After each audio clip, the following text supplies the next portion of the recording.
চ্যানেলে আমি কাকলি। আজকে আমরা বর্ধমান শহরের 108 শিব মন্দিরে দেখার জন্য এসেছি আর আপনাদেরকে দেখানোর জন্য এসেছি এখানে।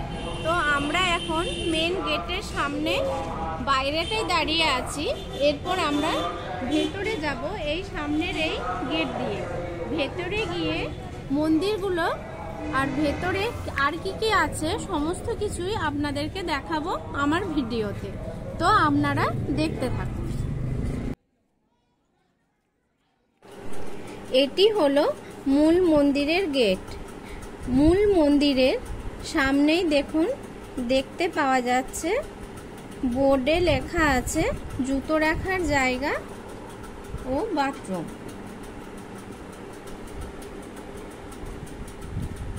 দেখুন সামনেই দেখতে পাওয়া যাচ্ছে বর্ধমানের 108 শিব মন্দির, আর উল্টো দিকে ট্রাস্ট বোর্ড অফিস। এখানে টিকিট মূল্য মাত্র 2 টাকা।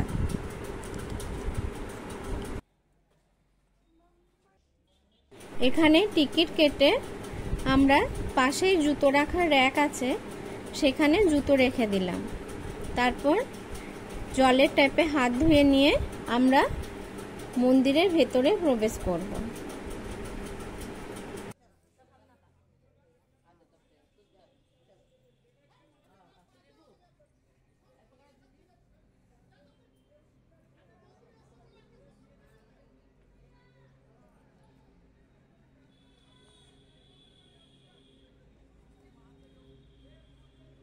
মন্দির প্রবেশের সামনে বোর্ডে লেখা আছে মন্দির খোলার সময় সকাল 8টা হইতে সন্ধ্যা 7টা পর্যন্ত।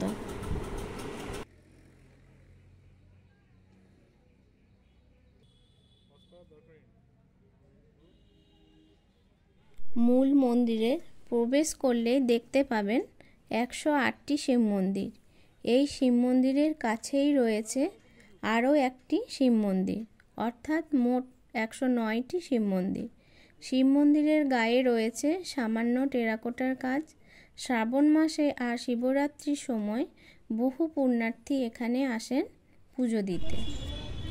এই মন্দিরগুলি একই আয়তনের, 10 ফুট বাই 10 ফুট এবং উচ্চতা 15 ফুট। শিবলিঙ্গগুলি কোষ্ঠী পাথরের তৈরি। বর্ধমান জেলার অন্তর্গত মাত্র 2টি জায়গায় এই ধরনের শিব মন্দির দেখা যায়। একটি কাংলা শহরে আর অন্যটি বর্ধমান শহরের নবাবহাটের কাছে এই 108 শিব মন্দির। নামেই 108 শিব মন্দির হলেও এখানে আছে 109টি শিব মন্দির।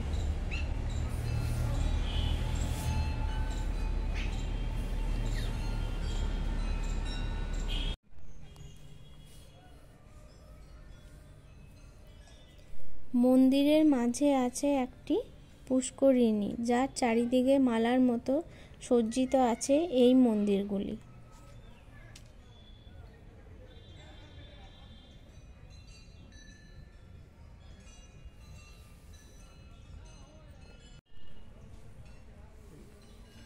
এই মন্দিরের প্রতিষ্ঠার সাথে নাম জড়িয়ে আছে বর্ধমানের রাজ পরিবারের।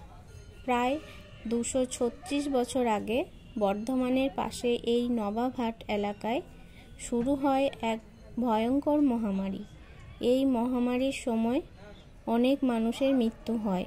সেই সময় বর্ধমানের শাসনভার ছিল প্রয়াত তিলকচাঁদের স্ত্রী মহারানী বিষ্ণুকুমারীর হাতে। এই মহামারীতে বহু প্রজার মৃত্যু হয়।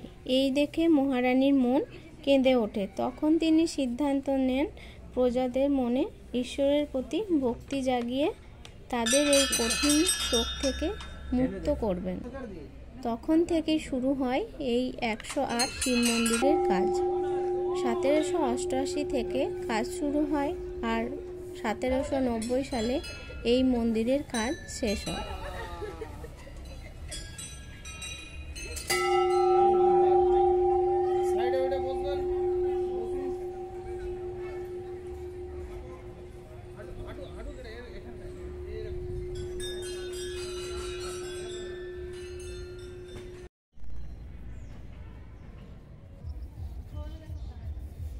ভিডিওটি ভালো লাগলে আমার চ্যানেলকে সাবস্ক্রাইব করবেন এবং লাইক শেয়ার কমেন্ট করতে ভুলবেন না যেন।